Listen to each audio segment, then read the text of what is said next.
أعوذ بالله من الشيطان الرجيم بسم الله الرحمن الرحيم الحمد لله وكفى والصلاة والسلام على رسوله المصطفى محمد من آل الوفا مستمعين الكرام في كل مكان سعد الله نهاركم هذا والسلام عليكم ورحمة الله تعالى وبركاته mo kí gbogbo ẹ̀yin tẹ́ ń gbọ́ wa nílé láàárọ̀ yìí lórí ètò Nadwatul Ramadan láti Brief FM 91.1 ní Ìgbòolé nílùú Ògbómọ̀ṣọ́ ní ìpínlẹ̀ Ọ̀yọ́ lórílẹ̀-èdè Nàìjíríà pàápàá jùlọ ẹ̀yin tẹ́ ń wò wá lórí Facebook Live Ọ̀rọ̀kùtọ́pọ̀ TV fún tàárọ̀ yìí dédé ibi tá a bá dé lánàá òun náà láti gbé ṣùgbọ́n kí n tó wọnú ètò kí n tó máa pe àlejò wa kí wọ́n tó máa sálámà sí àwọn aráalé ọpẹ́ pàtàkì lọ́wọ́ ìkànnì yìí gbogbo ìgbìmọ̀ aláṣẹ ìkànnì yìí bẹ̀rẹ̀ látòrí alága ìgbìmọ̀ aláṣẹ tó fi dórí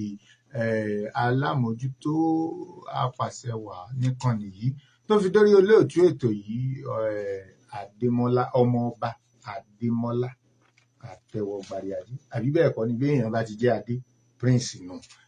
Ọpẹ́ pàtàkì lọ́wọ́ ẹni tí ń bá mi ti lọ òkè tí ń bá mi ti lọlẹ̀ àpòsù kòwìnrìn ìyẹn ọmọgbà tí èèyàn gba iṣẹ́ ìránṣẹ́ sábà náà lórí ẹ̀ náà ni. Ọpẹ́ pàtàkì lọ́wọ́ amójú ẹ̀rọ fún sàtàwà yìí engineer Ahmed mokinyi ẹ̀kú ìhà abẹ̀hún. Ọpẹ́ pàtàkì lọ́wọ́ ẹni tí ó ṣe onígbọ̀wọ́ ètò yìí Alhaji wa Muhammad al-Bashir Bello Onísọ̀nà tí wọ́n ṣe onígbọ̀wọ́ ètò yìí tí wọ́n ní kí Ọlọ́run kó fi ládàá rẹ̀ ṣe gbogbo àwa tí a kù lọ́ṣọ̀ọ́ nígbà táwọn kan ti tọrọ fáwọn òkú káwọn ò fi léyìí tọrọ fún àwa tí àwa jẹ́ alààyè. Ọlọ́run orísun ibùmú owó tiyín náà Ọlọ́run ò ní jẹ́ ọgbẹ́. Ẹ jẹ́ máa wá sọ fún yín kí n tó máa pe olùbánisọ̀rọ̀ wa ẹni tẹ́ ẹ sì ń rò náà ni bàbá wa tá a gbé wá lánàá náà ni ṣùgbọ́n pẹ̀lú àṣẹ àwọn aláàjì wa Tajudeen aláàjì wa Muhammad al-Bashir Bello pẹ̀lú àṣẹ aláàjì wa Muhammad al-Bashir Bello Onísọ̀nà ni mò ń fi sọ fún gbogbo àwa tá a jẹ́ mùsùlùmí gbogbo tó ń kálukú wa bá ní Al-Kausara College tó wà nílùú Ọ̀tàmọ̀kùn Ọlọ́run kádàrá àmọ́ báwọn tí wọ́n ń sun pápá ni Ọlọ́run kádàrá àpòsù hóstẹ́ẹ̀lì àwọn ọmọ odò náà gbogbo aṣọ àpòsù gan mirí gbogbo aṣọ àwọn ọmọ tí wọ́n wà nílé ẹ̀kọ́ ẹ̀sìn mọ̀ pásìkò ẹ̀gzáàmù ti tó kò rọrùn láti dá àwọn ọmọ tí wọ́n ń ṣe bọ́dìn padà sí ilé bàbá wọn. Gbogbo àwa tá a bá wà lórí Facebook Live ẹ jẹ́ káwa náà mọ̀ sọ ọ̀nà tá a bá lè gbà ran Al-Kausara College Ọ̀tàmọ̀kùn lọ́wọ́ pẹ̀lú àwọn ẹni tó nù wọ́n àtàwọn ọmọ iléèwé wọn yìí ẹ dákun ẹ jẹ́ á ṣe. Èyí ń láǹfààní tí mo tún fi ń sọ pé kẹ́ ẹ mọ́ kọ́mẹ̀ǹtì kẹ́ ẹ dẹ̀ mọ́ láìkì kẹ́ ẹ dẹ̀ mọ́ ṣíà prógráàmù yìí ẹlòmíì ń bẹ níbi ẹ bá ti ṣíà òun náà ni ó ti wò ó tí ó sì ṣàǹfààní fún wọn ní Al-Kausara College tó wà ní Ọ̀tàmọ̀kùn. Bàbá wa ti wà nínú ilé agbára Samata Sheikh Alhaji Imam Isiaka bí wọ́n ti kọ́nu ẹ̀mọ̀ páwọn educationist official name Wọléọlá Isiaka tí wọ́n jẹ́ Secretary General fún League of Imam and Alfas nílẹ̀ Ògbómọ̀ṣọ́. Bàbá sì tún wo National Council of Muslim Youth Organization àwọn ní igbákejì coordinator àwọn náà tún ní chief imam ní State Hospital ìyẹn Central Mosque State Hospital ní Sunsun l'Ógbómọ̀ṣọ́. Wọ́n tún jẹ́ ọ̀kan nínú àwọn olùkọ́ ní fáfitì Ládòkè Akíntọ́lá yunifásitì ti ìmọ̀ gbogbo ìṣe tìpínlẹ̀ Ọ̀yọ́ tó wà nílùú Ògbómọ̀ṣọ́. Wọ́n tún wá jẹ́ adarí fún Wọléọlá àgbékalẹ̀ àṣà tí ń wá ní àti ọ̀dọ̀ Wọléọlá ń general ní ìmọ̀ ni torí mo rí pápósù ń wò mí lójú pé Wọléọlá bàbá wa ẹ sálámà sáwọn aráalé kí wọn lè mọ̀ pé ẹ ti wà nínú ilé agbára pẹ̀lú mi. Alhamdulillah wassalatu wassalam ala rasulil karim وعليه وصحبه وسلم. آمين. أشهد أن لا إله إلا الله وحده لا شريك له له الملك وله الحمد وهو على كل شيء قدير ونشهد أن محمدا عبده ورسوله صلى الله عليه وسلم. السلام عليكم ورحمة الله وبركاته. وعليكم السلام ورحمة الله وبركاته. gbogbo ń tẹ́ ẹ sọ lánàá orílẹ̀-èdè nàìjíríà la sọ bá ibi mo ti wá fẹ́ gbé lónìí ẹ rí i pé lánàá mò ń sọ fún gbogbo àwọn tí ń gbọ́ ẹni tí ń bá wa lọ wípé àti ìdépínlẹ̀ ọ̀yọ́ dípò bá délé Ògbómọ̀ṣọ́ tá a wà ilẹ̀ yorùbá wọ́n kọ̀wé la gbọ́ lánàá ṣé wọ́n lo sẹ̀ríà rí ilẹ̀ yorùbá. alhamdulillah a dúpẹ́ fún ọlọ́run. alhamdulillah. A sì kí gbogbo ìgbìmọ̀ aláṣẹ iléeṣẹ́ rédíò Brave FM 91.1. 91.1. A kí àwọn tí ń tẹ́sí gbọ́ wa o, àwọn tó pè wá lánàá wọlé, àwọn tó jẹ́ mùsùlùmí àtàwọn tí èsè mùsùlùmí gbogbo wọn ni wọ́n ń gbọ́ wa, a dúpẹ́ lọ́dọ̀ ọlọ́run. alhamdulillah. Gẹ́gẹ́ bí a ti sọ yí pé ṣàríà kò yẹ kó dẹ́rù bẹni kankan nítorí pé n tá a pè ní ṣàríà ìpín dọ́gbandọ́gba ni ìpín déédéé ni justice ni a dẹ̀ ti fi ẹsẹ̀ rẹ̀ múlẹ̀ níbi tí ṣẹ̀ríà ti wà nínú ìwé òfin 1999 constitution. láyé Ọbásanjọ́. tó sì jẹ́ pé òfin yẹn là ń lò títí dìsìn. orílẹ̀-èdè Nàìjíríà kò ń ṣe ibi tí wọ́n ti ń lo Quran láti govern. kò dẹ̀ ń ṣe ibi tí wọ́n ti ń lo Bible láti govern débi pé wọ́n máa lo òdùfá. Constitution là ń lò 1999 constitution sì là ń lò lọ́wọ́lọ́wọ́ báyìí. Tá bá wá ń sọ̀rọ̀ ilẹ̀ Yorùbá tá bá sọ̀rọ̀ ilẹ̀ Yorùbá a máa sọ̀rọ̀ yìí pé Odùduwà ló discover Yorùbá.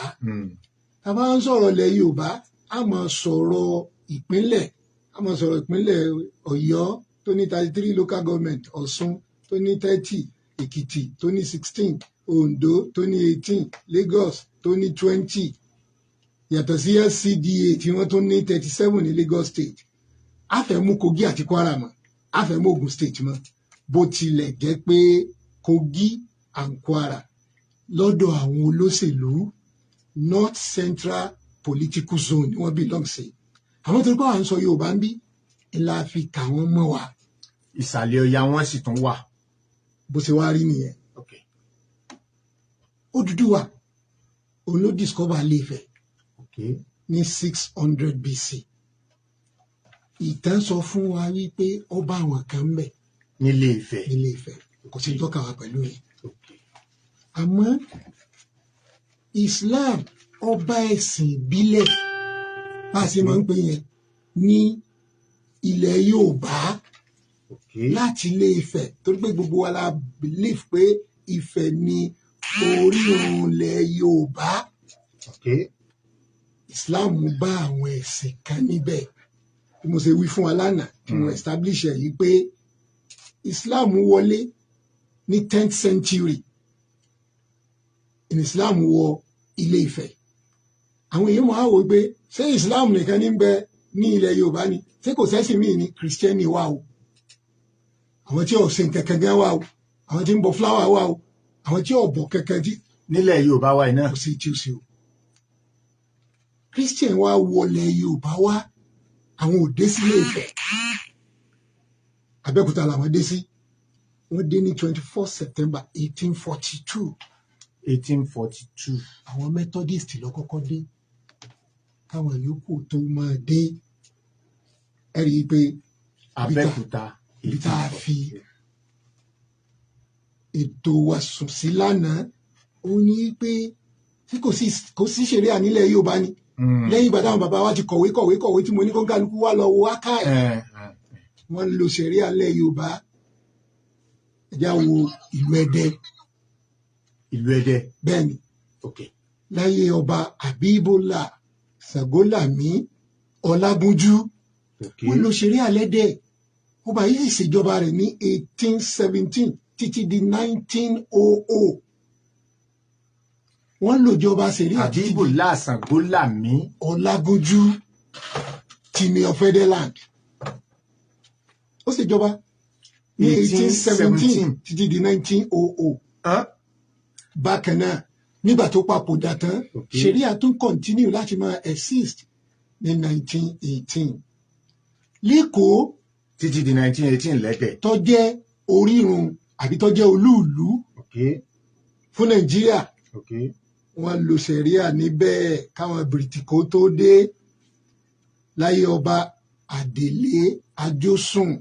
Wọ́n tún lò láyé ọba Ojúlárí Ìdòwú ní 1819 to 1834. Wọ́n lo ṣẹ̀ríà gbogbo àwọn ìbáwí ìbílẹ̀ Yorùbá náà ni wọ́n. Níwò nítòsí wa ń bí wọ́n lo ṣẹ̀ríà láyé Olúwo Ọlámúyè Muhammad ní 1906. Bẹ́ẹ̀ ni wọ́n lò ní Ṣẹ́yìn o, wọ́n lò lẹ́pẹ̀ẹ́, wọ́n lò ní Àòtí, kódà wọ́n lò ní Ẹdó. Ṣẹ̀ríà ò jẹ́ tuntun nílẹ̀ Yorùbá, ó ti wà tipẹ́. Kò sí fẹ́ni tí èsè mùsùlùmí, kò sí fún mùsùlùmí tó lòun ò tún gbẹ́jọ́ lọ ṣẹ̀ríà. Ẹ máa béèrè yìí pé Ògbómọ̀ṣọ́ wa tá a wà yìí. Nígbà tá ẹ sọ ẹ tí ì sọ nǹkan kan lórí ìtọ̀yọ́ Ọ̀yọ́ state. Ẹ ti sọ Èkó, ẹ ti sọ Ọ̀ṣun, ẹ ti sọ Ìwó, ẹ ti sọ Ẹdó. Bẹ́ẹ̀ ni Oǹdó ń kọ́. wọ́n lò ó, àwọn mùsùlùmí lo ṣẹ̀ríà níbẹ̀. Tá a bá wá wò ó ní 21st century tá a wà yìí, àwọn mùsùlùmí wọ́n ń lo ṣẹ̀ríà, wọ́n ń lo nǹkan tá à ń pè ní arbitration panel nílẹ̀ Yorùbá wa ń bí. Tá a bá ń pè nǹkan ní panel committee náà ni, kò síbi tí ò sí panel. Brave FM tá a wà yìí sẹ́ẹ̀ ní disciplinary panel ni. Ọmọ mẹ́ èèyàn gbà pé rí bá ń ṣe ń sọ̀rọ̀ ìta bá ti sọ̀rọ̀ tó bá ti ṣe kínní wọn ò ní sọ̀rọ̀ ni wọ́n kàn kọ ìwé léèyàn lọ ni pé. Gbogbo àwọn institution wa a ní oríṣiríṣi committee, bóyá college, bóyá university, bóyá poly, bóyá tí ó discipline èèyàn. Àwọn bàbá wa ń lo arbitration panel, wọ́n ń lo sharia committee ní ọjà ọba Central Mosque. Ní ọjà ọba Central Mosque Ìbàdàn. Wọ́n ń lo sharia, wọ́n dẹ̀ lọ́ǹchì rẹ̀ ní May 1, 2002. Ìbàdàn pẹ̀lú ògo Ọlọ́run. May 1 ni wọ́n ti ń lo ṣẹ̀ríà ní ìlú Ìbàdàn, yàtọ̀ sígbà táwọn bàbá wa ti kọ́kọ́ kọ lẹ́tà síjọba bìrìtìkó wípé ẹ fún wa ní ṣẹ̀ríà, ẹ jẹ́ ká máa lo ṣẹ̀ríà court. Ìyẹn ń bàdàn wọ́n ti ní panel òde ní. Lẹ́kọ̀ọ́ Lagos recently ni mo ń sọ yẹn, that is 21st century ṣẹ̀ríà panel tí àwọn mùsùlùmí ń lò ní Abẹ̀sán Central Mosque Ìpájà. Sharia panel was founded May 13, 2003. May 13, 2003. Lẹ́kọ̀ọ́ tábà tó wá lọ lẹ́kọ̀ọ́ yẹn náà olóòtú Estate Central Mosque ní Victoria Island lẹ́kọ̀ọ́ lọ́hùn. Wọ́n ní Sharia panel níbẹ̀ tí wọ́n launch ní June 15, 2013. Àwọn June 15, 2003 rather. 2003. Yes, 2003. Àwọn èèyàn tí ò wádìí wọ́n á máa sọ̀rọ̀ bíi pé nǹkan tí wọ́n ń gbé bọ̀ yìí o kò ṣẹlẹ̀ rí o, ìgbẹ́ ni o, gbogbo bí mùsùlùmí bá ti dé ní ṣẹ̀ríà ti débẹ̀. Nítorí pé ọmọ òkú kọ́lọ́ mọ́jà rí kú ọmọ, àgbà òkú kọ́lọ́ jẹ́mi gbogbo owó gùn. Á sì ìyàwó á sì gbá ṣẹ̀ríà Islam ni wọ́n fi yanjú ẹ̀, wọ́n pín gún ṣẹ̀ríà Islam ni wọ́n fi pín. Kódà l'Abẹ́òkúta wọn lo ṣẹ̀ríà. Logun State. Wọ́n lọ́ọ̀nchì ṣẹ̀ríà panel ní Ẹ̀gbá Central Mosque ní Kobiti 17 January 2018 ni wọ́n lọ́ọ̀nchẹ̀. 17 January 2018. Òṣogbo Muslim Community àwọn lọ́ọ̀nchì ṣẹ̀ríà panel ní tiwọn ní 12 of March 2005. Òṣogbo Muslim Community ní secretariat wọn làwọn ń lò.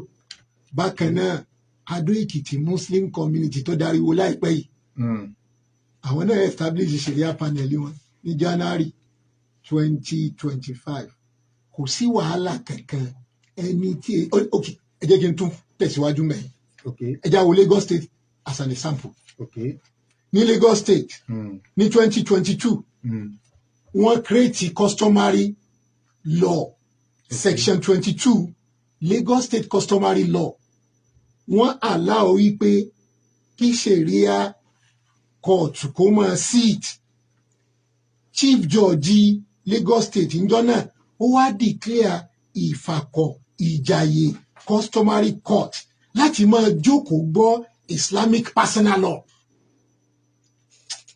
Ìfàkọ̀ ìjàyè customary court láti máa jẹ́ sitting fún Sharia court. Yes. Ní Lagos State kódà ní Lagos State yẹn wọ́n ti publish Sharia panel report wọn wọ́n ti publish ẹ̀ lẹ́ẹ̀mejì ó wà lórí àtẹ fẹ́ni tó bá fẹ́ rà. Ní Lagos State. Bẹ́ẹ̀ni. Bó ṣe jẹ́ nù lótú. Sharia ò jẹ́ tuntun. Ọ̀yọ́. A ti mú kéèsì Ìbàdàn wá. Ògbómọ̀ṣọ́. Ògbómọ̀ṣọ́ ìlú abẹ̀mí ni ìlú Ààrẹ Ọ̀nà Kakanfò ìlú Ògbómọ̀ṣọ́ àwọn èèyàn nílé wọn mọ̀ wò pé ìlú Ààrẹ Ọ̀nà Kakanfò bò inú ìlú tó jẹ́ yí pé kò ṣeé fọwọ́ rọ́ sẹ́yìn ìlú Ògbómọ̀ṣọ́ wà ìlú ọba Afọlábí Gándì Òrùmọgẹ̀gẹ̀ kẹta. Kábíyèsí o sọ̀hún ti lè Ògbómọ̀ṣọ́. Èmi náà ní kábíyèsí o ẹ kó ń bẹ àti yìí sàmọ́dún. Àmì o àsàmọ́dún sẹ́yìn mi. Ìlú Ààrẹ Ọ̀nà Kakanfò l'Ògbómọ̀ṣọ́ nítorí pé inú Ààrẹ Ọ̀nà Kakanfò tá a ti jẹ́jẹ́ 15 títí dórí èyí ń bẹ lọ́wọ́lọ́wọ́ báyìí. Ààrẹ Gani Adam 7 l'Ògbómọ̀ṣọ́ kó ń bẹ tá a bá ń sọ pé Ògbómọ̀ṣọ́ ìlú Ààrẹ Ọ̀nà Kakanfò ní sótó bẹ́ẹ̀ àbí òtó bẹ́ẹ̀. Nínú 15 gbogbo ilẹ̀ Yorùbá yòókù kó 8. Àwa nìkan. Ògbómọ̀ṣọ́ nìkan kó 2. Ṣé ìlú Ààrẹ ni àbí ìlú Ààrẹ kọ́? Tọ̀. Ibẹ̀ yẹ kẹ́ ẹ pè mí wá fún. Mo rí pé mo ní tọ̀. Ní Ògbómọ̀ṣọ́ tá a wà yìí wọ́n lo Sharia wọ́n lò ó bí wọ́n ṣe wá lò ó ní pé 16th century ní Islam d'Ògbómọ̀ṣọ́. 16th century. Ó ti lé 400 years. Sangiliti. Láyé ọba Tóyèjẹ Alébíoṣù oríṣi ogun ni wọ́n jà. T'Ògbómọ̀ṣọ́ sì kópa ìgbà yẹn ni gbogbo wàhálà ń bẹ ní ilẹ̀ Yorùbá. Ogun Pàmò ni ogun Èkìtì ni Èkìtì parapọ̀ ni ogun Ọ̀fà ni ogun Kírìjí ni.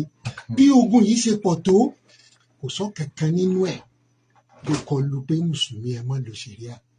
Àmọ́ l'Ògbómọ̀ṣọ́ ìgbà tí bàbá wa Ṣàngóládé Abdulsalam tí wọ́n ti hajj dé ní 1916 àwọn mùsùlùmí Ògbómọ̀ṣọ́ ń pé sọ́dọ̀ wọn láti máa lọ gba ìdájọ́ ẹ̀sìn. Ṣàngóládé Abdulsalam.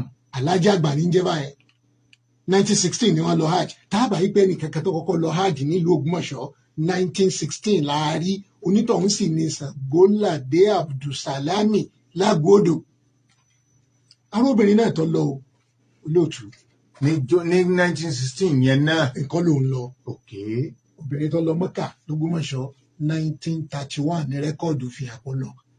Alájà wa Sinat Lamidi lókè odò ní Mọ́sífà. Àmọ́ nígbà tí bàbá yìí ti wá dé àwọn mùsùlùmí wá ń kóra wọn jọ sọ́dọ̀ rẹ̀ wọ́n ń dìtámì ọ̀rọ̀ ẹ̀sìn.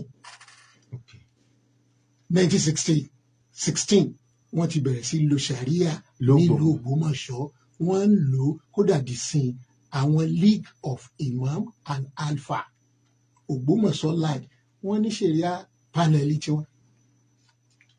Ògbómọ̀ṣọ́ ní hajj camp ti lọ torí pé nígbà bàbá Ṣàngóládé yìí tó ti Mọ́kàdé ọmọlé tí gbogbo ó wá ní bed ó ní oríṣiríṣi àwọn tí ó lọ hajj ọkọ̀ lọ camp lọ́dọ̀ rẹ̀ yóò kọ́ wọn bí wọ́n ṣe ṣiṣẹ́ hajj tí wọ́n bá tún dé wọn ó tún dé sọ́dọ̀ rẹ̀ ibẹ̀ ni wọ́n ó ti jó wá sí mọ́ṣáláṣí jimá ní lọ́dọ̀ bàbá wa lágbódò hajj camp tó gbajúgbajà káàkiri nàìjíríà lónìí ìlú ògbómọ̀ṣọ́ ló ti lọ relics ẹ̀ sì tún wà bẹ́ẹ̀ relics ẹ̀ tún wà bẹ́ẹ̀ a lè rí ìgànnà rẹ̀ a lè rí hajj camp bẹ́ẹ̀ ni nílẹ̀ yorùbá àkọ́kọ́ kó tó wá di wípé ọwọ́ adigbàrọ̀ gbòdò. àwọn bàbá wa alhaji wa abdulaziz otukoko àwọn náà ń ṣe hajj coordinator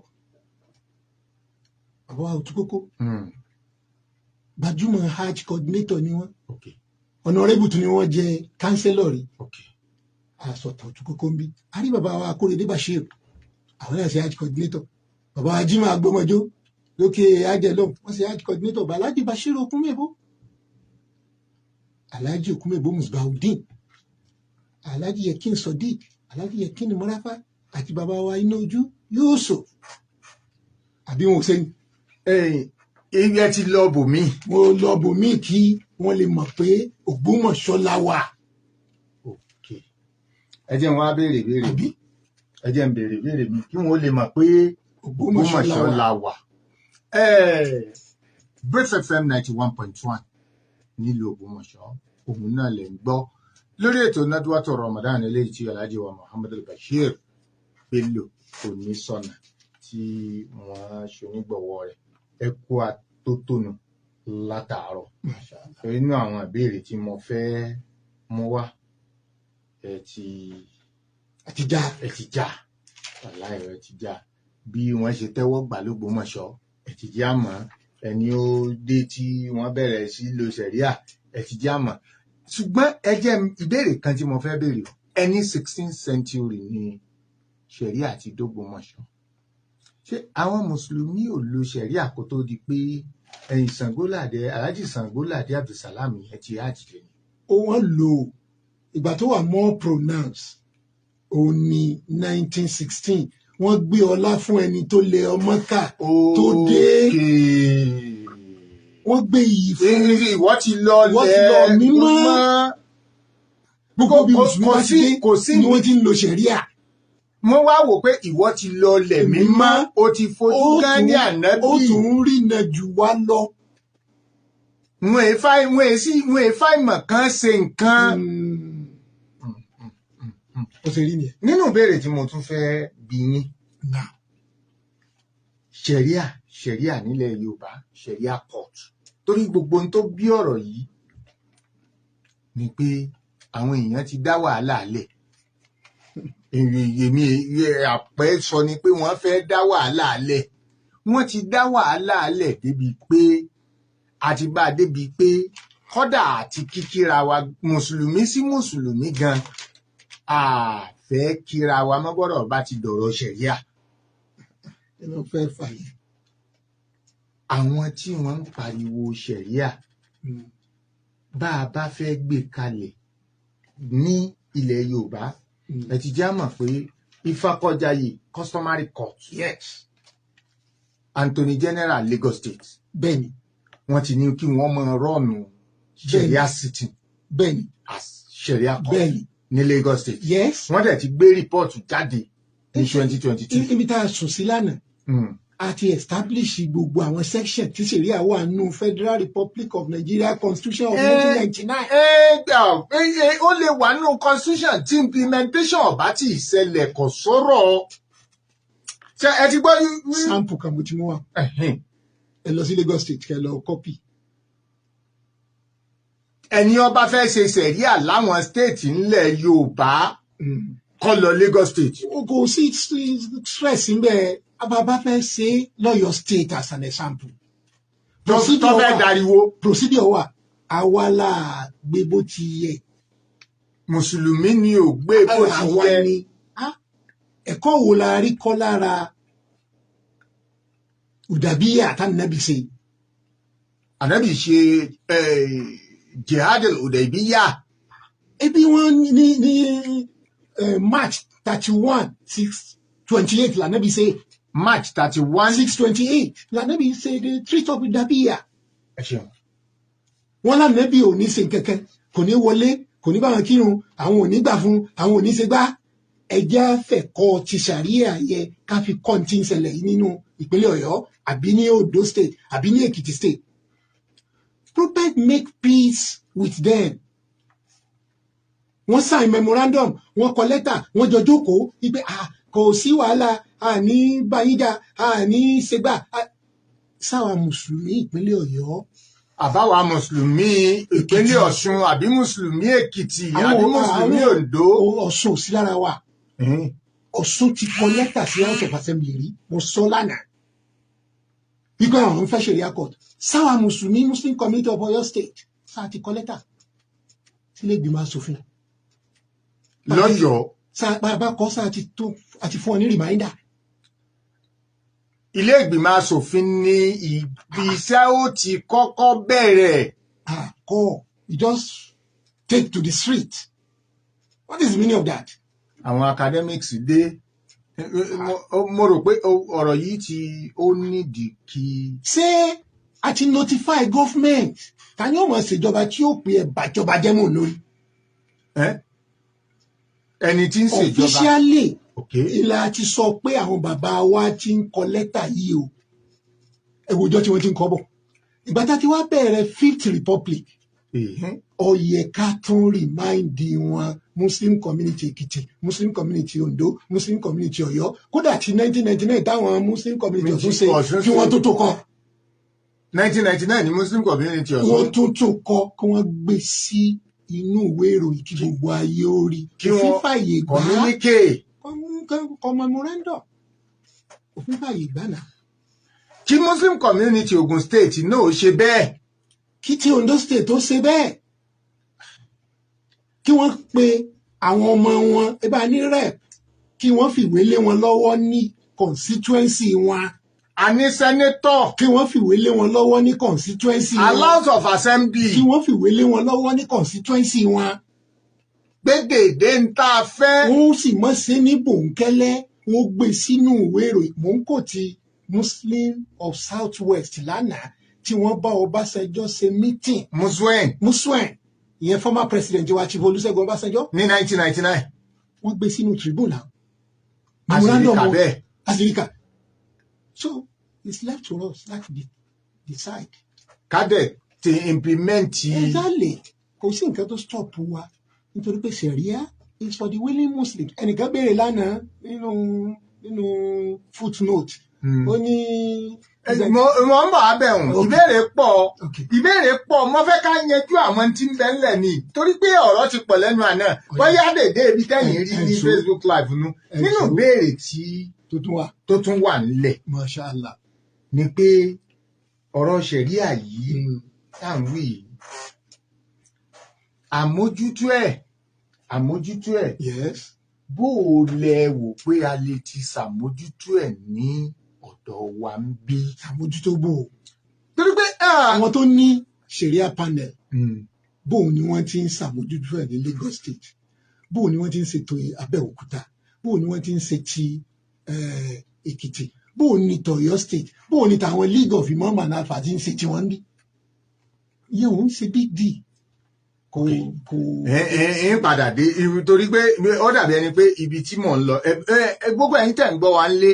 Aago 12 ti kù ìṣẹ́jú 28 ṣùgbọ́n kí wọn ká tó fààyè lẹ̀ fún àwọn èèyàn láti béèrè ìbéèrè láti lé ẹ ti jẹ́ àmọ̀ pé Hudaybiya tó wáyé ní March 28, 1628 BC memorandum lànàbì sign pẹ̀lú àwọn ará Mẹ́kà. Káwọn náà sign memorandum pẹ̀lú ìjọba tòní báwọn bàbá wa ti ṣe ní 18th century. Pẹ̀lú àwọn British tí mo sọ lánàá. Ẹ jẹ́ kí wọ́n mọ̀ pé ìkíní yìí wà legally demanding. Kákẹ́ mọ́ sọ lẹ́yìn ojúkótó, ká mọ́ fẹnu sọ, ká mọ́ kákàn wá dórí agbágbé, kákàn rí announcement pé Sharia court yọ bẹ̀rẹ̀. Ẹnìkan kan ò lágbára láti dá kóòtù lẹ̀. Kò sí ẹni tó ní agbára rẹ̀.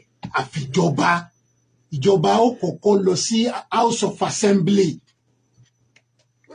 Nìkan ó sì wá decide pé mo fẹ́ dá kóòtù lẹ̀ kò bófin mu kò bá òfin mu kí mùsùlùmí ọmọ hùwà.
No. Tó jẹ́ yí pé kò ṣeé fọwọ́ rọ́ sẹ́yìn ìnílò Ògbómọ̀ṣọ́ wà. Ìlú ọba Afọlábí Gándì Òrùmọgẹ̀gẹ̀ kẹta. Kábíyèsí o Ṣọ̀ún tilẹ̀ Ògbómọ̀ṣọ́. Èmi náà ní kábíyèsí o ẹ̀kú òǹgbẹ. Àṣèyí Sàmọ́dún. Àmì o àṣàmọ́dún sẹ̀mí. Ìlú Ààrẹ Ọ̀nà Kakanfò l'Ògbómọ̀ṣọ́ nítorí pé inú Ààrẹ Ọ̀nà Kakanfò tá a ti jẹ́ mẹ́ẹ̀ẹ́dógún títí dórí èyí tí ń bẹ lọ́wọ́lọ́wọ́ báyìí. Ààrẹ Gani Adams méje l'Ògbómọ̀ṣọ́ kó mbẹ. Tá a bá ń sọ pé Ògbómọ̀ṣọ́ ìlú Ààrẹ Ọ̀nà Kakanfò ní sótó bẹ́ẹ̀ àbí òtó bẹ́ẹ̀. Nínú mẹ́ẹ̀ẹ́dógún gbogbo ilẹ̀ Yorùbá yòókù kó mẹ́jọ. Àwa nìkan. Ògbómọ̀ṣọ́ nìkan. Àkó méje. Ṣé ìlú Ààrẹ ni àbí ìlú Ààrẹ kọ́? Tọ̀. Ibẹ̀ yẹ kẹ́ ẹ pè mí wá fún. Mo rí pé mo ní tọ̀. Ní Ògbómọ̀ṣọ́ tá a wà yìí wọ́n lo ṣẹ̀ríà wọ́n lò ó bí wọ́n ṣe wá ń lò ó ní wípé 16th century ní Islam d'Ògbómọ̀ṣọ́. 16th century ó ti lé 400 years sangiliti. Láyé ọba Tóyèjẹ Alébíoṣù oríṣi ogun ni wọ́n jà t'Ògbómọ̀ṣọ́ sì kópa. Ìgbà yẹn ni gbogbo wàhálà ń bẹ ní ilẹ̀ Yorùbá. Ogun Pàmù ni, ogun Èkìtì ni, Èkìtì parapọ̀ ni, ogun Ọ̀fà ni, ogun Kírìjì ni. Bí ogun yìí ṣe pọ̀ tó kò sọ kankan nínú ẹ̀ tó kọlu pé mùsùlùmí ẹ mọ́ lò ṣẹ̀ríà. Àmọ́ l'Ògbómọ̀ṣọ́ ìgbà tí bàbá wa Ṣàngóládé Abdulsalam tí wọ́n ti hajj dé ní 1916 àwọn mùsùlùmí Ògbómọ̀ṣọ́ ń pé sọ́dọ̀ wọn láti máa lọ gba ìdájọ́ ẹ̀sìn. Ṣàngóládé Abdulsalam. Alájà àgbà ní jẹ́ báyẹn. 1916 ni wọ́n lọ hajj. Táàbà yìí pé ẹnìkankan tó kọ́kọ́ lọ hajj nílùú Ògbómọ̀ṣọ́ 1916 láàárí onítọ̀hún sì ni Ṣàngóládé Abdulsalami Lágòdò. Arúbìnrin náà tó lọ olóòtú. Ní 1916 yẹn náà. Nǹkan ló ń lọ. Obìnrin tó lọ Mọ́kà l'Ògbómọ̀ṣọ́ 1931 ní rẹ́kọ̀dù fi àpọ̀ lọ. Alájà wa Sinat Lamidi lókè odò ní Mọ́sífà. Àmọ́ nígbà tí bàbá yìí ti wá dé àwọn mùsùlùmí wá ń kóra wọn jọ sọ́dọ̀ rẹ̀ wọ́n ń dìtámì ọ̀rọ̀ ẹ̀sìn 1916 wọ́n ti bẹ̀rẹ̀ sí lo ṣàríà nílùú Ògbómọ̀ṣọ́ wọ́n ń lò ó kódà di sin àwọn League of Imam and Alpha Ògbómọ̀ṣọ́ land wọ́n ní ṣàríà panel tiwọn. Ògbómọ̀ṣọ́ ni hajj camp ti lọ torí pé nígbà bàbá Ṣàngóládé yìí tó ti mọ́kàdé ọmọlé tí gbogbo ó wá ní bed ó ní oríṣiríṣi àwọn tí ó lọ hajj ọkọ lọ káàmpù lọ́dọ̀ rẹ̀ yóò kọ́ wọn bí wọ́n ṣe ṣiṣẹ́ hajj tí wọ́n bá tún dé wọ́n tún dé sọ́dọ̀ rẹ̀ ibẹ̀ ni wọ́n ti jó wá sí mọ́ṣáláṣí jimá ní lọ́dọ̀ bàbá wa Lágòdò hajj camp tó gbajúgbajà káàkiri Nàìjíríà lónìí ìlú Ògbómọ̀ṣọ́ ló ti lọ relics ẹ̀ sì tún wà bẹ́ẹ̀ relics ẹ̀ tún wà bẹ́ẹ̀. a lè rí ìgànnà rẹ̀ tí hajj camp nílẹ̀ Yorùbá àkọ́kọ́ kó tó wá di pé ọwọ́ adigbàrọ̀ gbùdù. àwọn bàbá wa Alhaji Abdulaziz Otukoko àwọn náà ń ṣe hajj coordinator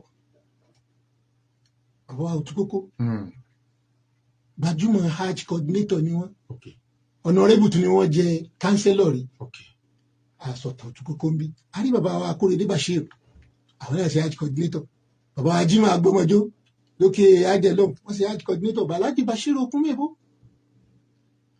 Alhaji Okunmebo Musbaudeen Alhaji Yekin Sodiq Alhaji Yekin Marafa àti bàbá wa Ináojú Yusuf àbí wọn ò sẹ́yìn. iye ti lọ bòmí. mo lọ bòmí kí wọ́n lè mọ̀ pé Ògbómọ̀ṣọ́ la wà. ẹ jẹ́ wọn á béèrè béèrè ẹ jẹ́ ń béèrè béèrè mi kí wọ́n lè mọ̀ pé Ògbómọ̀ṣọ́ la wà. Breaks FM 91.1 nílùú Ògbómọ̀ṣọ́ òun náà lè ń gbọ́ lórí ètò Nadwatu Ramadan eléyìí tí Alhaji wa Muhammad Bashir Bello Onísọ̀nà tí wọ́n ṣonígbọ̀wọ́ rẹ̀ ẹ kú àtótónu látàárọ̀ nínú àwọn ìbéèrè tí mo fẹ́ mú wá ẹ ti já wàláhì ẹ ti já bí wọ́n ṣe tẹ́wọ́ gbà l'Ógbómọ̀ṣọ́ ẹ ti já mọ́ ẹni ó dé tí wọ́n bẹ̀rẹ̀ sí lo ṣẹ̀ríà ẹ ti já mọ́ ṣùgbọ́n ẹ jẹ́ ìbéèrè kan tí mo fẹ́ béèrè ẹni 16th century ni ṣẹ̀ríà ti d'Ógbómọ̀ṣọ́ ṣé àwọn mùsùlùmí ò lo ṣẹ̀ríà kó tó di pé ẹ̀yìn Ṣàngóládé Alhaji Ṣàngóládé Abdulsalam yẹn ti àjìjẹ ni. ó wọ́n lò ìgbà tó wà more pronounced òun ní 1916 wọ́n gbé ọlá fún ẹni tó lẹ Mọ́kà tó dé wọ́n gbé iyì fún ìwọ ti lọ mímọ́ gbogbo bí mùsùlùmí wá sí ni wọ́n ti ń lo ṣẹ̀ríà. wọ́n wá wò pé ìwọ ti lọ lẹ̀ mímọ́ o ti fojú gan ní ànábì. ó tún ń rìnà jù wá lọ. wọn èèfà ìmọ̀ kan ṣe nǹkan. ó ṣe rí nìyẹn. nínú ìbéèrè tí mo tún fẹ́ bi yín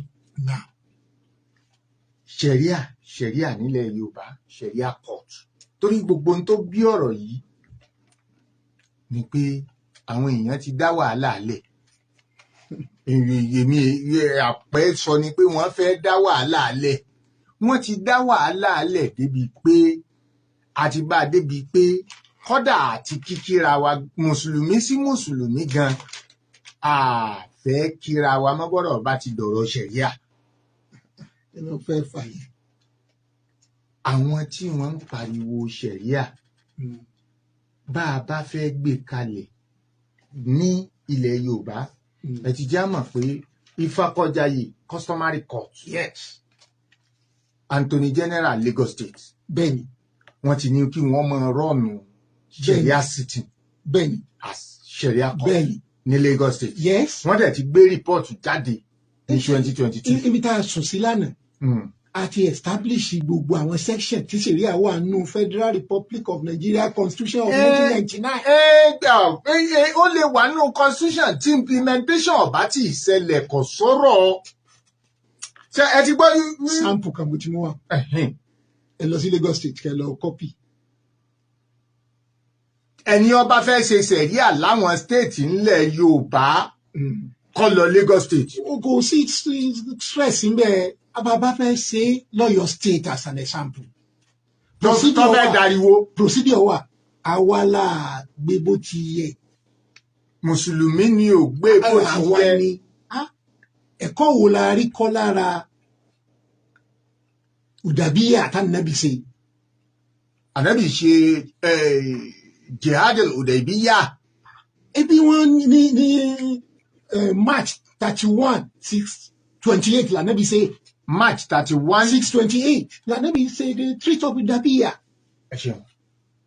Wọ́n lànàbì ò ní ṣe kankan, kò ní wọlé, kò ní báwọn kírun, àwọn ò ní gbà fún, àwọn ò ní ṣe gbá. Ẹjẹ́ àfẹ̀kọ́ ti ṣàríà yẹ ká fi kọ́ ní tí ń ṣẹlẹ̀ yìí nínú ìpínlẹ̀ Ọ̀yọ́ àbí ní Ondo state àbí ní Èkìtì state. Prophet make peace with them. Wọ́n sign memorandum, wọ́n kọ lẹ́tà, wọ́n jọ jókòó wípé kò sí wàhálà, àní báyíjà, àní ṣègbà. Sáwa mùsùlùmí ìpínlẹ̀ Ọ̀yọ́. Àbáwa mùsùlùmí ìpínlẹ̀ Ọ̀ṣun àbí mùsùlùmí Èkìtì àbí mùsùlùmí Oǹdó. Ọ̀ṣun sí lára wa. Ọ̀ṣun ti kọ lẹ́tà sí House of Assembly rí, mo sọ lánàá. Wípé àwọn ń fẹ́ ṣẹ̀ríà court. Sáwa mùsùlùmí Muslim Community of Oyo State sáà ti kọ lẹ́tà sílé ìgbìmọ̀ aṣòfin. Lọ́yọ̀ọ́. Sáà bá kọ́ sáà àti fún ọ ní reminder. Ilé ìgbìmọ̀ aṣòfin ní ibi iṣẹ́ ó ti kọ́kọ́ bẹ̀rẹ̀. Kọ́ you just take to the street. What is the meaning of that?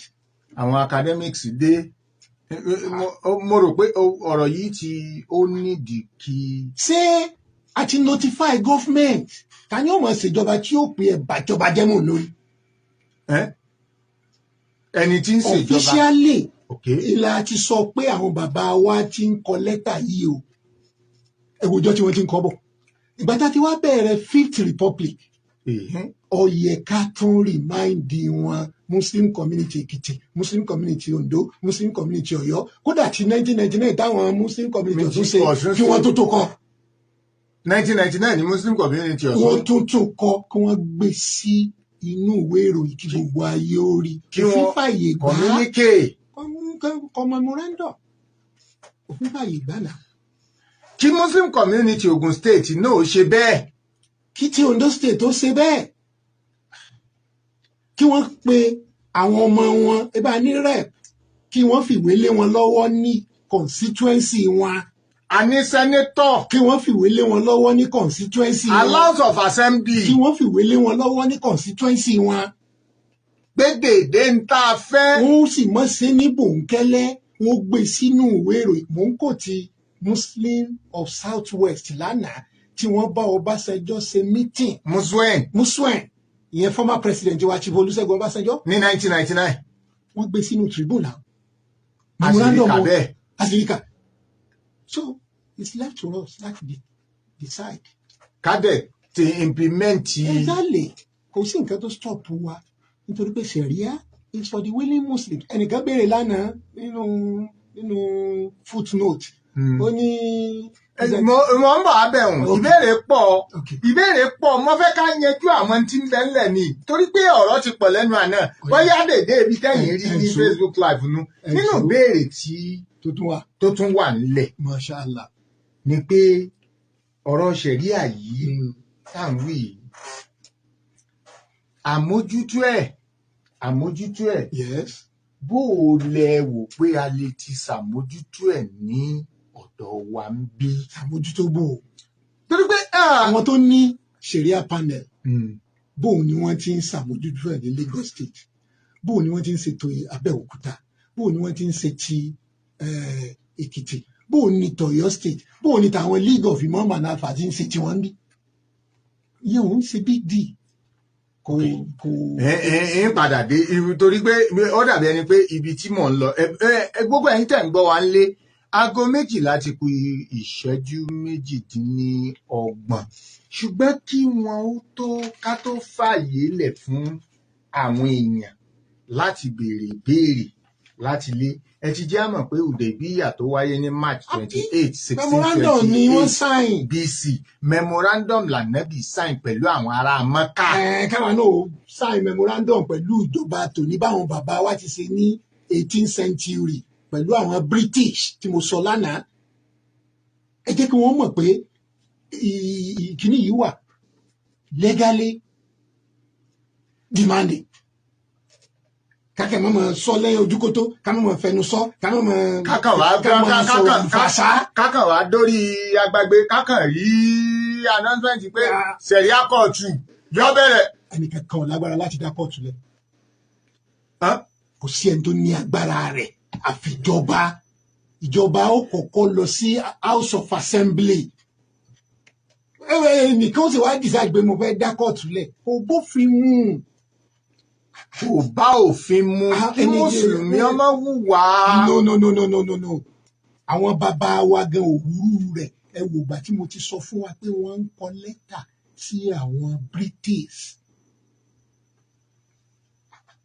Èyí kàn dé lónìí ẹ kàn fẹ́ take law into your hand. Ibi tí wàhálà ti dénú. No, wọn ò ṣe bẹ́ẹ̀. Àmọ́ ẹ lè ṣe pánẹ́ẹ̀lì yín nínú mọ́ṣáláṣí yín. Nítorí pé ní chọ́ọ̀chì yín ẹ ní disciplinary committee ní mọ́ṣáláṣí yín ẹ̀yin náà ní recruitment committee policy committee yẹn and it's not by force, it's for the willing Muslims. Bàbá wa nínú àwọn tí wọ́n ń bà àwọn èèyàn lẹ́rù lórí ọ̀rọ̀ ṣẹ̀ríà nínú àwọn tí ń bà àwọn èèyàn lẹ́rù blasphemy ní Nàìjíríà ó ti mú ẹ̀mí àwọn èèyàn lọ́dẹ bámú. Blasphemy àṣà. Kí wọ́n pé ẹnìkan pé Muhammad ní kinní kan ẹnìkan ní kò sí tí ń jẹ́ Muhammad pààyàn káwọn mùsùlùmí ó sì kí wọ́n ó sì pa kí wọ́n lámọ̀ ń ṣe sẹ̀ríà ṣé sẹ̀ríà náà ni. Kò bófin mu. Sóbi orílẹ̀-èdè àbófin sẹ̀ríà gangan. Kò bá òfin sẹ̀ríà mu. Nítorí pé tí ìwádìí rẹ̀ wò bóyá òun ni bóyá òun kọ́ ẹni tó sì ṣe blasphemy náà kò bá òfin orílẹ̀-èdè mu kò bá òfin Nàìjíríà mu báwo lè fẹ́ máa búlì ẹnìkan. It's never done. Kí ni ìhàwó ní ṣẹ̀ríà wa kò sí tá pé mùsùlùmí bá wá pààyàn báwọn. Mùsùlùmí tó bá pààyàn múta amadan wọn pa òun náà ni. Tó bá fojúlẹ̀ pààyàn. Bẹ́ẹ̀ ni in fact recently gan ní Saudi Arabia gbogbo aláti gbàgbé ni ìgbà tí wọ́n mú Nigerian citizen mẹ́ta tí wọ́n ní wọ́n gbé cocaine wọlé orúkọ àwọn mẹ́tẹ̀ẹ̀ta Hadiza Abba Fatima Mala àti Fatima Gambo wọ́n náà mú wọn wípé wọ́n gbé cocaine wọlé ní Saudi Arabia. Wọ́n gbé cocaine wọlé ni wọn ètí rí pé wọ́n fáwọn èèyàn lò. Wọ́n ètí rí gbogbo èèyàn bá sì gbé cocaine wọlé wọ́n gé lórí ni wọ́n mú wọn. Wọ́n wá fi wọ́n sí àhámọ́ wọ́n wá padà verify pé àwọn kọ́ ni wọ́n gbé cocaine yẹn ẹnìkan ló gbé bọnú ẹrù wọn wọn kàn ń dájọ́ instantly. Ẹnìkan bú Prophet Muhammad sallallahu alayhi wa sallam àti wàá bẹ̀rẹ̀ aṣọ ló kópa àkọ́kọ́ verify nàánà. Inja kún fásì kún. Bìnàbà yín fatabayyanu antusibu qauman bijahalatin. You can't take law into your hand. Watusbihu ala ma fa'altum nadimina.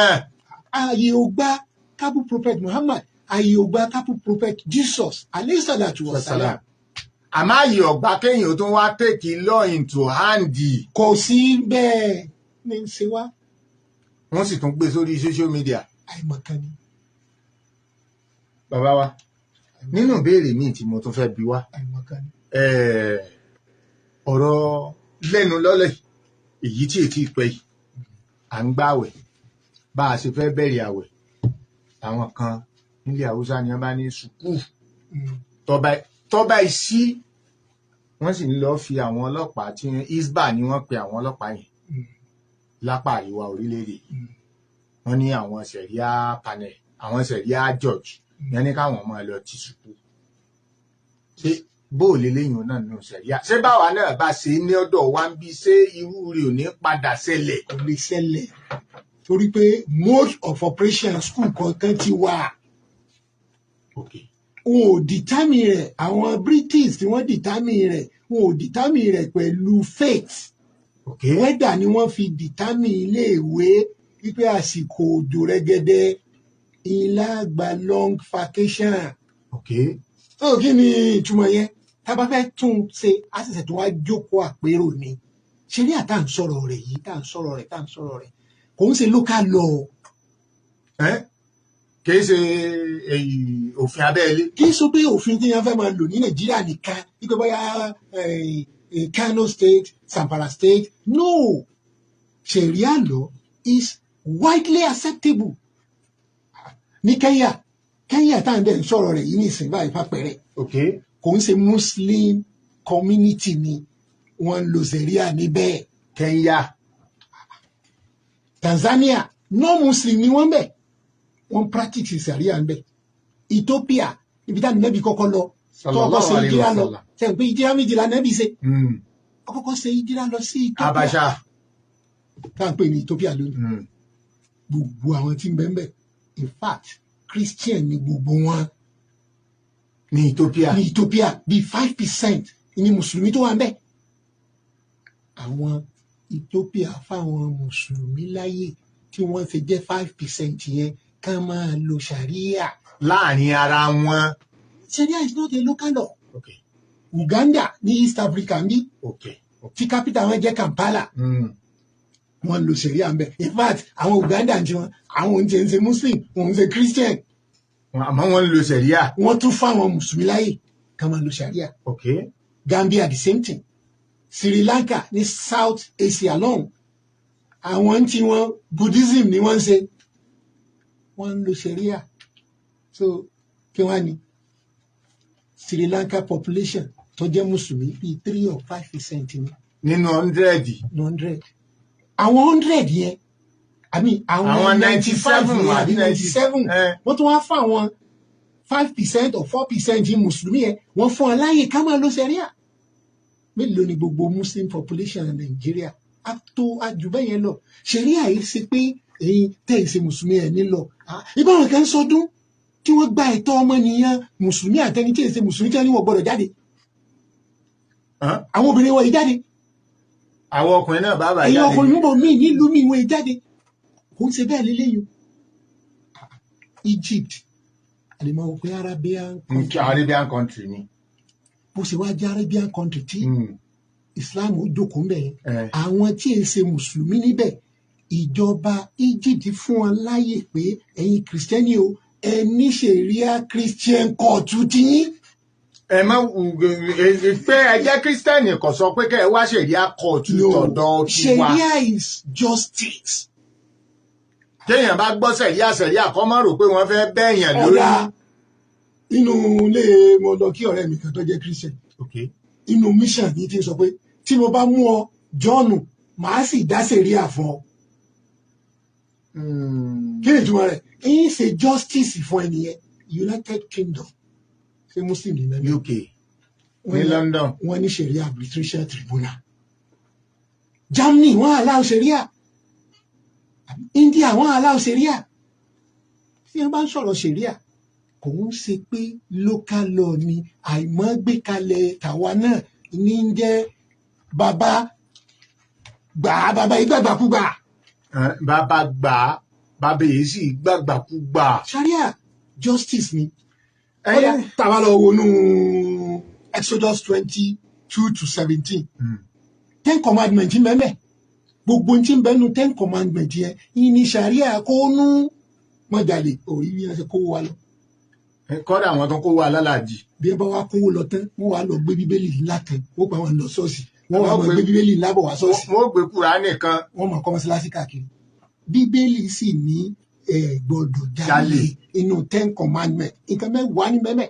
Látúnṣèré kí láyé ni Kùránì wípé ẹ má jalè bí ẹ bá wá ṣe tán wọ́n á láwọn nǹkan mọ́sáàsì. Bíbélì nínú 10 commandments yẹn 9th commandment rẹ̀ ni pé false witness ẹ gbọ́dọ̀ ṣe é.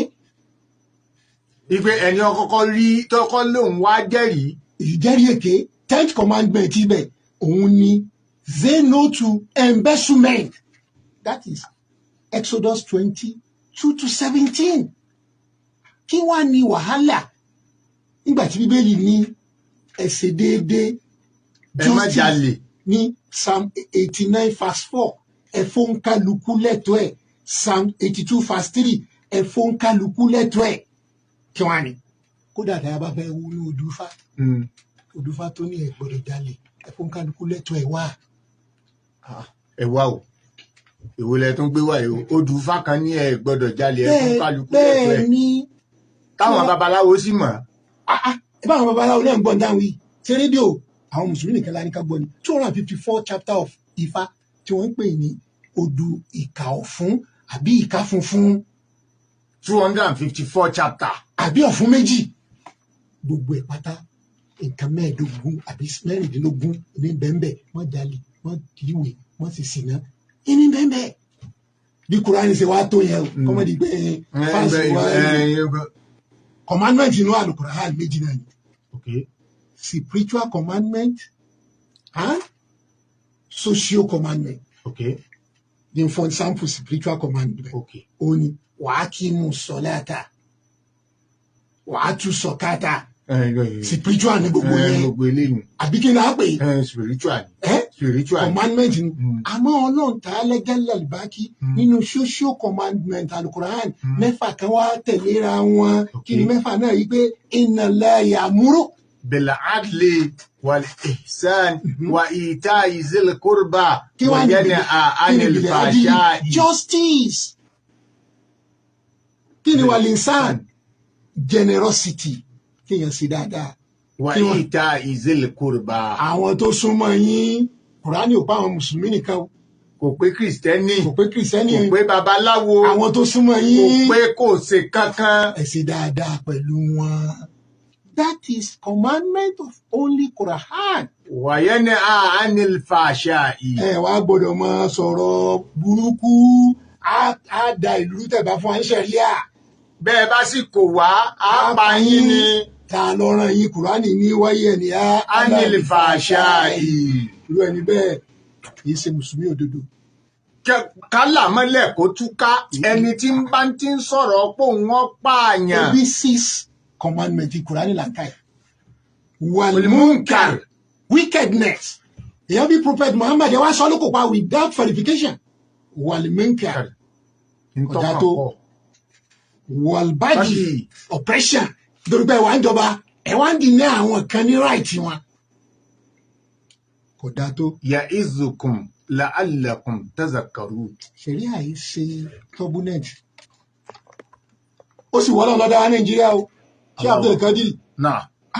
bí ọba wo Ọlọ́run tó dá wa ní Nàìjíríà ó mọ̀ pé Olúwa mi ti sọ pé walau sha'allahu aj'alakum ummatan wahidatan. bóòlù fẹ́ tú yẹn. bọ́ bá ṣe pọ́ bá wu Ọlọ́run ni kò bá ṣe yín níjọ kan. ummatan wahidatan tó bá wọ Ọlọ́run lórílẹ̀-èdè Nàìjíríà yìí kò bá ṣe gbogbo wa ní kìrìsìtẹ́nì. tí ò ní sẹ́nì kankan tí ó máa jarun pa. Yes. kò ní sẹ́nì kankan tí ó máa làágùn. ummatan wahidatan tó bá wọ Ọlọ́run lórílẹ̀-èdè Nàìjíríà kò bá ṣe gbogbo wa ní mùsùlùmí. tí ò ní sẹ́nì kan tí ó máa pé mò ń ṣèṣọ́ òru. wàlákìn àwọn wò wọn Ọlọ́run liyabluwakum fima atakum. bẹ́ẹ̀ ṣe wá pẹ̀lú ẹ̀sìn tẹ́ pọ̀ káàkiri yẹn Ọlọ́run fi dán wa wò ní òǹkàlùkù fúnra wọn lẹ́tọ̀ọ́ wọn.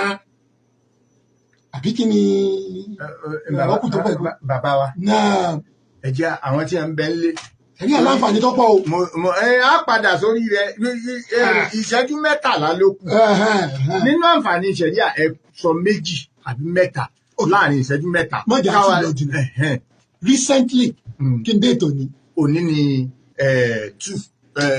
March 2. 27th February 2024 25 tá a wà yìí. the vice president of Nigeria. Alhaji Shettima. Kashim Shettima. ó lọ sí Saudi Arabia. ó lọ sign bọ́ǹdì 7.7 trillion naira. I mean $1 trillion. $7.7 trillion. nínú Sharia money. bond bond àwọn yìí fa. mo fẹ́ ká yórí yín ni o. ìsápamọ́. mo fẹ́ ká yórí yín ni torí bẹ́ẹ̀ èèyàn bá ń sọ àwọn ọ̀rọ̀ kan ẹja yórí. àní 27th February tààrà yìí 2025 Vice President of Federal Republic of Nigeria. Okay. Ó sign bond pẹ̀lú Saudi Arabia. Ó sign bond $7.7 trillion láti ọ̀dọ̀ company tí wọ́n pè ní Halal Product Development Company, Saudi Arabia. Allahu Akbar. Non-interest from the Sharia banks. $7.7 trillion. Kí ni wọ́n fẹ́ fi ṣe lóye kó bí mi?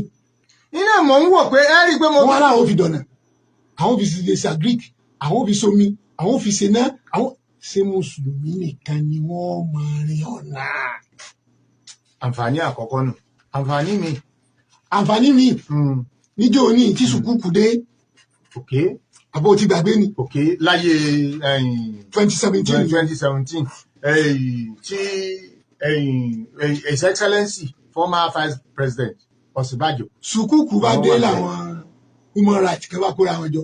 Ẹ̀rù á sì máa bà mí táwọn kan bá ti kóra wọn jọ wọ́n láwọn ní human rights. Tí Nàìjíríà fẹ́ ganu sówó. Wọ́n wá ní Nàìjíríà kò gbọ́dọ̀ gba sùkúùkù. Wọ́n ní Nàìjíríà ò gbọ́dọ̀ ganu sí sùkúùkù. Wípé sùkúùkù yìí o. Allahu Akbar. Owó àwọn Mùsùlùmí oníṣẹ̀ríà ni. La ilaha illallah. Ó dára rí àgbáríjọ àwọn ẹlẹ́sìn tí wọ́n ní ànígbà ẹ gbọ́dọ̀ gba sùkúùkù. That was 2017. Ṣé Abdulkadiri? Pásítọ̀ sì lẹni tí ń bẹ ní tòótọ́. Ta ni president wa ń gbà náà ní 2017? Bàbá wa Buhari ló wà ń bẹ̀ ṣùgbọ́n Ọ̀ṣínbàjò ni wọ́n ní kó lọ yanjú yìí. Ta ló lọ meeting sùkúùkù? His Excellency former Vice President. Ẹ̀sìn wo ní í ṣe? Christian ni pásítọ̀ gan ni. Ṣé amòfin ni àbí kò mòfin? Barrister tó ni. Tí kò wá máa ń tí ń ṣe ní táwọn kan wá kóra wọn jọ tí wọ́n ní ànígbà sùkúùkù. Ó yẹ ká dúpẹ́ pípọ̀ o. Lọ́wọ́ Barrister Fẹ́mi Fálànà. Senior advocate of Nigeria. Fẹ́mi Fálànà ló lọ sí sẹ́mínà kan ní Èkó. Ó lọ jẹ wá o. Allow the Muslim to bring their sukuku. The Christian, bring your sukuku too. Kọ́mọ́ jíjà. Lónìí. Okay. Ọ̀rọ̀kù. Tọ́pọ̀ TV. Àwọn èèyàn bẹ́ẹ̀. Ìjọ ọmọ tí wọ́n fowó ọ̀hún sí. Kí wọ́n fowó ṣe. Wọ́n wá da ọ̀nà láti Onitsha lọ sẹ́nugun. Ṣé Mùsùlùmí nìkan ní gbà? No, àwọn tá a pọ̀ ń bẹ̀ àwọn èèyàn wa ni. Wọ́n da ọ̀nà láti Gama lọ Ọ̀fà. Allahu Akbar.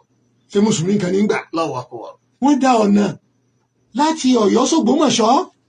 Ṣé Mùsùlùmí nìkan ní gbà? Allahu Akbar. Wọ́n dọ̀nà láti Kano lọ Maiduguri from the sukuku. Non-interest. Mo rí pé ntẹ́ fẹ́ fẹsẹ̀ múlẹ̀ àwọn àǹfààní nìyẹn. Àǹfààní wà nínú ṣẹ̀ríà. Kódà àǹfààní employment wà tí wọ́n bá dá àwọn kóòtù lẹ̀ káàkiri. Ebi wọ́n gba Muslim àti ní jẹ́sí Muslim bẹ́ẹ̀. Kọ́ọ́dí nìkan ni ó jẹ́ Muslim náà. Àwọn tí ń dájọ́ nìkan ni ó jẹ́ Mùsùlùmí. Gbogbo yunifásitì nílẹ̀ Yorùbá ni wọ́n ti ń ṣe lọ́ọ̀. Kí n má sọ pé gbogbo yunifásitì tó rà tí màá ṣe lọ́dọ̀ tí wàá ń bí. Gbogbo tó ń ti bí yẹn ṣe dáa. Àmọ́ gbogbo yunifásitì kọ̀ọ̀kan wọ́n ṣe ní Ilé-Ifẹ̀, wọ́n ṣe ní UI. Wọ́n ṣe ní Ìlọrin. Wọ́n ṣe ní LASU, wọ́n ṣe ní UNILAG. Wọ́n ṣe ṣẹ̀ríà àkọ́kọ́ ní as a course. Ní law. Wọ́n ṣe ṣẹ̀ríà as a course. Wọ́n bá fẹ́. Àwọn barrister wọ́n graduate níbẹ̀ sáwọn tí ń bẹ̀. Kódà àti rẹ́ni tó jẹ́ pé non-Muslim ni tó dẹ̀ jẹ́ HOD department yẹn tó ń rule lórí ṣẹ̀ríà section. Kí ni wàhálà? Why the hula baloo? Sharia is for the Muslim and it's for the willing Muslims. 08024481441. Iná ní nọ́mbà tẹ́ pè sí 08024481441. Ntí rédíò wà fún ni pé láti jẹ́ káwọn èèyàn láti ṣàlàyé fáwọn èèyàn pé ntí ń bẹ ńlẹ̀ yìí kìí ṣe n tó lè dàlúrú. Àwa ni ká má ya àdàlúrú pẹ̀lú àwọn ìṣesí wa. Hello, ta ló wà ń bẹ̀?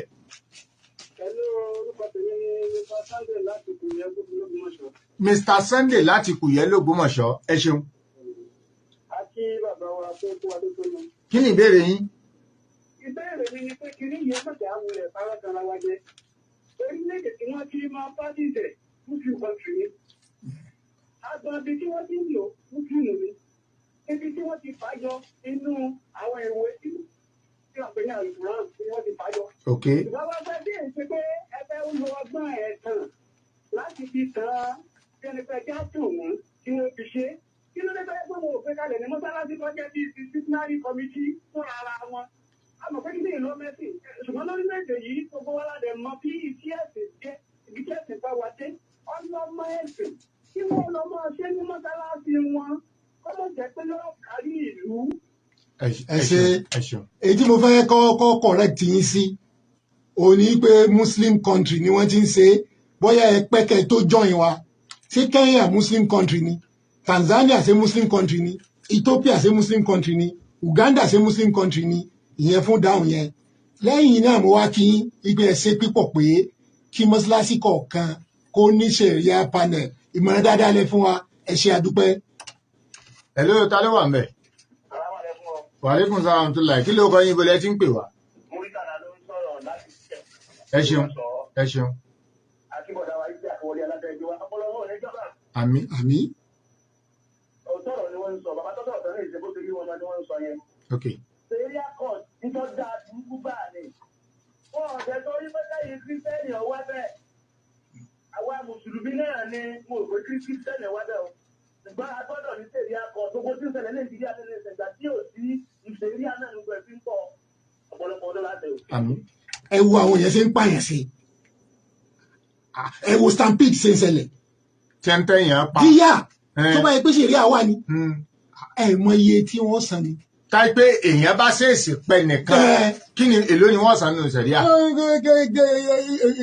Gold ni wọ́n fi wọ́n kò wà stable ìjọba gan jẹ gbèsè tó pé tíjọba yìí báyìí lè fún wọn láàyè láti lòbì kan tọmọ bá kú. Hello ta ló ń jẹ́ ta ló wà ń bẹ̀. ẹ káàbọ̀.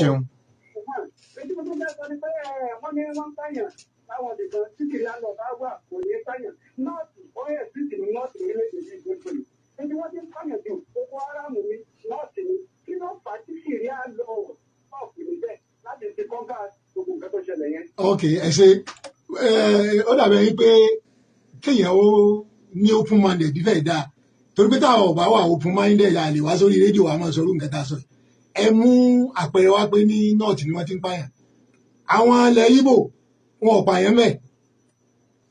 àwọn Bakassi. èmi ò tẹ́ mọ́ ilẹ̀ Yorùbá tá a wà yìí wọn ò pààyàn recently lónìí yìí TTC Church ní Èkó ẹ lọ wò dáadáa wọ́n dúnbú ọmọ kan tí wọ́n sì rí mọ́lẹ̀ tí lọrin tó ṣẹlẹ̀ níjọ́ ní nǹkan so bàbá. hello ta ló wà ńbẹ̀. hello kí ló kọ yín ibẹ̀lẹ̀ tí ń pè wá. ẹ ṣeun kí ni ìbéèrè yín. ìbéèrè mi pẹ̀lú owó tí bàbá yẹn sọ ọkọ ní tẹ́jà sọ ni wọ́n fẹ́rẹ̀. ok. nígbà tó ní ẹ̀sán àwọn kankan ní báìbù nínú kùrán àpèsẹ̀fà lórí pé. gbọ́ gẹ́gẹ́ wí dáadáa. mo ti ń gbọ́ wọn wọ́n mọ tí wọ́n ń sọ. ok. ok. ok. ok. nàìjíríà tó kàkà nù wọn corruption kọ́ọ̀tù ní ti nàìjíríà yìí. corruption alẹ́ ìlú yẹn wọ́n ti mọ̀ pé ẹni tó bá fàṣẹ máa ṣe ìṣe tó kò tẹ̀ sí iṣẹ́ wà lẹ̀. bẹ́ẹ̀ni. ṣùgbọ́n ọ̀dọ̀ wọn bíbá yìí nìsín kò ṣiṣẹ́ yẹn ẹ̀yin ní nàìjíríà lẹ́kítọ́rà ẹ̀mọ ìyàwó gádìgì ń gádìgì pàyẹ́ ẹ̀mọ ìyàwó ìfowópamọ́ ẹ̀mọ ìyàwó olóko tó ń tẹ̀lé gbòòrò àti bí ìtẹ̀lú wọn kọ́ but confidence wọ́n wọ́n yẹn àti ìtàbá òkú tẹ̀lé. so tábà bẹ́ẹ̀ máa bẹ̀rẹ̀ ìrìn àyè yóò gbà wọn kàkó ní dáhùn fún wọn àwọn tó bá ti tẹ́lẹ̀ kú rè nínú ìdájọ́ wọn. àwọn tó bá wà ní sáàlì ìṣẹ̀lẹ̀ àyè adégbé ti di ìpáyà nípa ọ̀nà. ok ẹ ti mú pọ́ìntì wá mo rí pọ́ìntì kan wọ́n ní àwọn tí wọ́n bá fi báírò yíwèé. ṣé nàìjíríà ó gbé wọn ò implement sẹ̀ríà débi pé kò tún ní jẹ́ pé wọ́n máa fi sẹ̀ríà gún fi sọ́digi tí wọ́n máa fi gún a lójú. kò ṣeé ṣe bẹ́ẹ̀ wọn ò lè ṣe bẹ́ẹ̀ ebi mo ti mú sáǹpù àwọn ọmọ orílẹ̀-èdè wa tí wọ́n mú ní Saudi Arabia wá mo ti mú wá kò ṣeé ṣe bẹ́ẹ̀ so unemployment or no employment here is not Yes sir. Ibi ilẹ̀ ti sú ni. Àdúpẹ́ fún mi. Ìṣẹ́jú méjì ló kù. Ẹ jẹ́ n sì máa ẹ ti rí i pé wọ́n ti ń sọwọ́ fún mi. Ọpẹ́ pàtàkì lọ́wọ́ gbogbo àwọn tá a jọ mẹ́tò wa, ọpẹ́ pàtàkì lọ́wọ́ Alhaji wa Muhammad Al-Bashir Bello Onísọ̀nà tí wọ́n ṣe agbátẹrù ètò yìí. Títí dìgbà míì tá a tún pàdé ni mò ń dágbére fún ẹ̀yin tẹ́ ń gbọ́ wa pé atrukukum fi riayatillahi wal amni wal afiya. Wassalamu alaikum wa rahmatullahi wa barakatuh. Wa alaikum salam wa rahmatullahi wa barakatuh. Ayọ̀bá mi, mo ló gbẹ ní o. Ló gbẹ báyìí tó lánàá. Mo ti jẹ, mo jẹ lọ́rùn, mo wá fún ilé ìdílé kan mo ti sọ.